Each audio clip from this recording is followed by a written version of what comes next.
वो गवार ग्वाल ने जो तो पढ़ी लिखी भी नहीं है वो क्या कर पाएंगी, क्या मेरी बातों को समझेगी। लेकिन जब उधव गए कन्हैया ने अपना पट पीतांबर उड़ा दिया। उधव मैया से जा कहियो तेरो लाला बड़ा दुख पावे, कोई ना देवे माखन रोटी कोई ना धुरावे। उंगली कहत मैया बाबा कोई न कनुआ कह के बुलावे। उधव मैया से जा कहियो। उधव जब ब्रज में गए तो कहते कि ग्वाला देख रहे थे। उधव ने कहा कि नंद बाबा का महल किस ओर है। ग्वाला कहने लगे ये जो जलधार देख रहे हो ना, इस जलधार के सहारे आप चले जाना तो आपको नंद महल मिल जाएगा।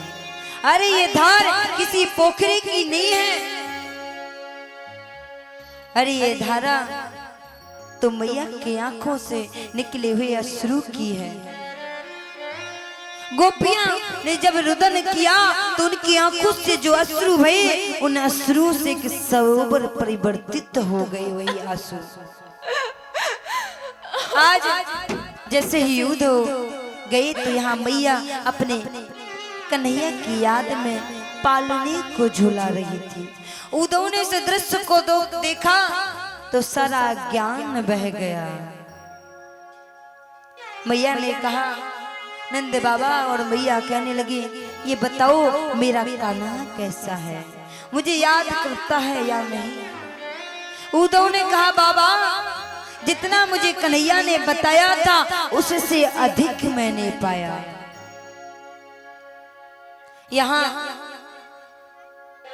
सुबह हुई तो उधव गोपियों के पास गए, जहां उधव गोपियों से कहने लगी अपि स्मरति ना कृष्ण मातरम सुहद सखी गोपान ब्रजम चात्मनाथम गावो वृंदावनम गिर। उद्धव कहते अरे ओ परमपिता परमात्मा तो कण कण में निवास है उस भगवान का। अरे नंद के लाला को याद करती हो, अरे करना है, अरे तो उस निराकार ब्रह्म की सेवा करो। गोपियां आपस में बात कर रही थी। एक गोपी कहती है कि आज मेरे सपने में मेरा माधव आया था, लेकिन जैसे ही कन्हैया मेरे पास आया तो ये पैर ने निंदिया खुल गई। गोपियां आपस में एक दूसरे से बात करती हैं। उधव खड़े खड़े देख रहे थे कि देखते कि एक भौरा राधा रानी के पैरों पर बैठ गया, बन बनाने लगा, जिसे हम बोलते हैं भ्रमर गीत। गोपियां कहने लगे अरे तू भी तो काले कन्हैया की तरह तू भी एक काला कपटी है, क्यों तेरा रंग भी तो काला है। जिस तरह से कन्हैया प्रेम करके हम सबको छोड़ करके चला गया, तू भी तो यही करता है, फूलों से पराग लेकर के अपना पराग छोड़ करके भाग जाता है। वो भौरा कहने लगा मेरा इसमें क्या कसूर, अरे तुम्हें पता नहीं कि वो कन्हैया तुम सभी की यादों में कितना रोता है। भौरा जाने लगा तो गोपियां कहती हैं मैं कान पकड़ करके क्षमा मांगती हूँ, वापस आ जाओ। आज इस तरह से बड़े सुंदर उद्धव प्रसंग को श्री सुखदेव जी महाराज श्रवण कराते, कहते ना माता न पिता तस्य ना भार्या न सुता दया नात्मियो न पश्चामि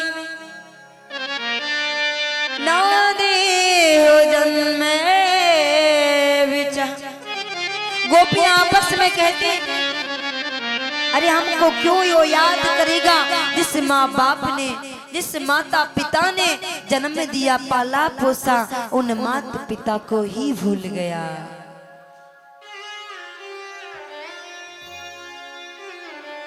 गोपियां उद्धव से करेंगे, उद्धव तुम कहते हो कि निराकार पर ब्रह्म की सेवा करो,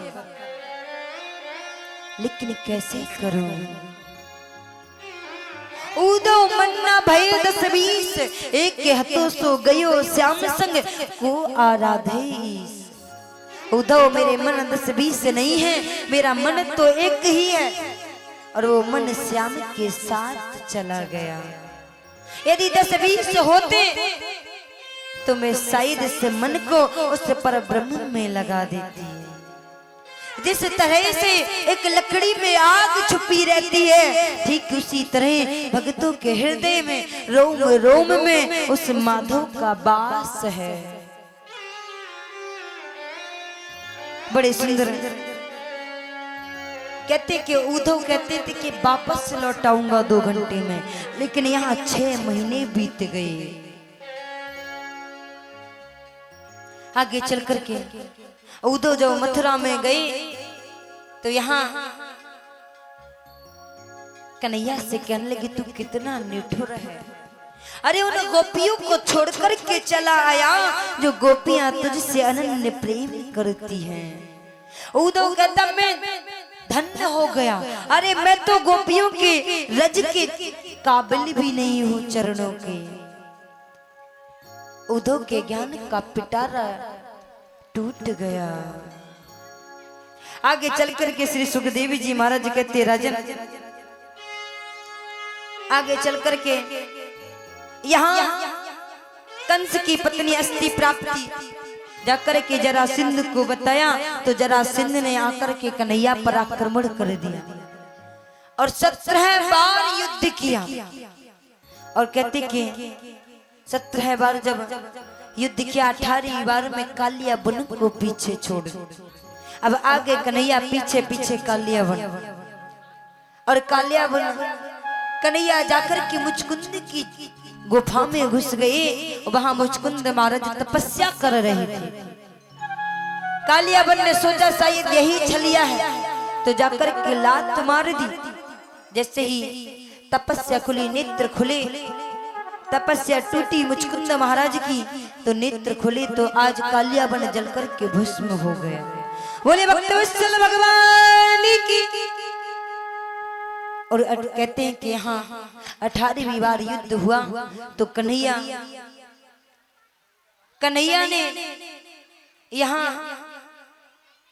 मथुरा, यहाँ द्वारकापुरी का निर्माण कराया।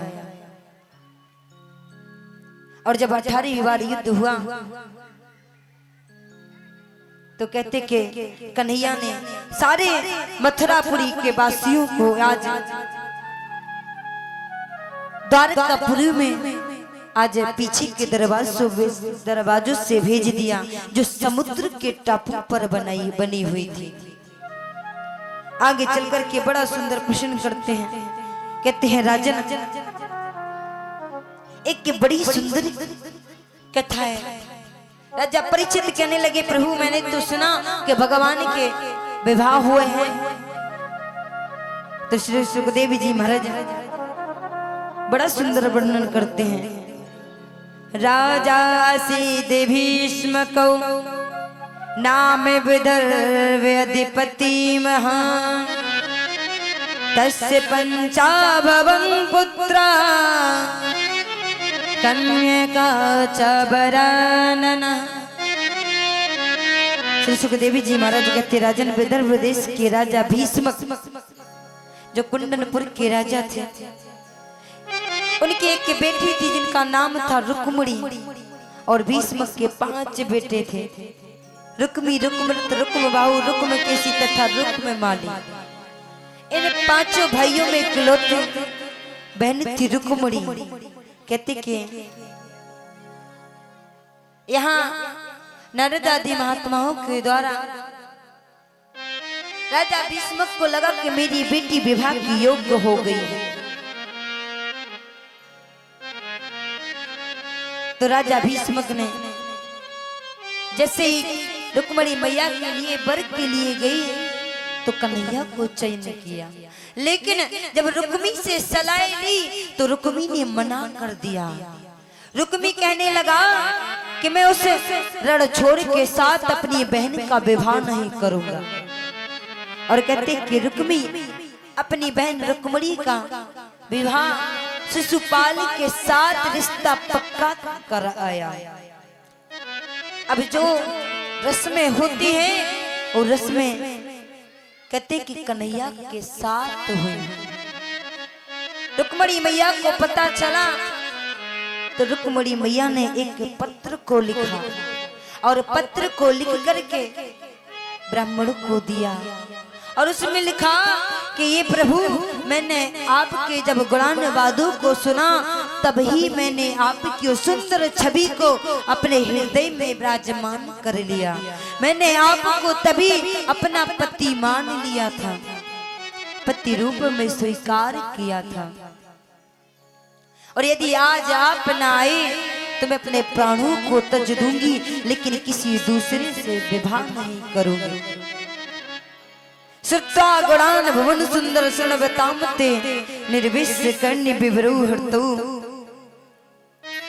अक्ताम पापम अकंतः पहम। आज ब्राह्मण जब रुक्मणी मैया की चिट्ठी को लेकर के द्वारका में गए तो कहा कि कुंडनपुर से ब्राह्मण आए हुए हैं। उस चिट्ठी को दिया तो भगवान ने कहा कि आप ही पढ़ करके सुना दीजिए। तो ब्राह्मण देवता कहने लगे प्रभु मैं सुना नहीं सकता। कहते कि कन्हैया ब्राह्मण के साथ कक्ष में गए और वहां जब चिट्ठी को पढ़ा तो कन्हैया मुस्कुराने लगे। कन्हैया ने कहा चाहता तो मैं भी हूं, लेकिन मैं सोच रहा था कि जब वहां से कुछ संदेशा आए तब कुछ करूं। यहाँ ब्राह्मण के साथ कन्हैया कुंडनपुर की ओर जाने लगे तो दाऊ भैया ने देखा, कहा कन्हैया कहाँ जा रहा है, कहा कन्हैया कुंडनपुर की ओर। तो दाऊ बाबा पीछे पीछे और कन्हैया आगे। वहां से शिशुपाल अपनी बारात को लेकर के आया और यहाँ रुक्मणी मैया गौरी पूजन के लिए मंदिर में जाती हैं, और जैसे ही दूर्वे गायना में दूर भाग गया न में दाता नानुकूलो महेश्वरा देवी राव मुका गौरी रुद्राणी गिरिजा सती। आज रुक्मणी मैया गौरी मैया के मंदिर में गई और जाकर के गौरी मैया से प्रार्थना करने लगी। मन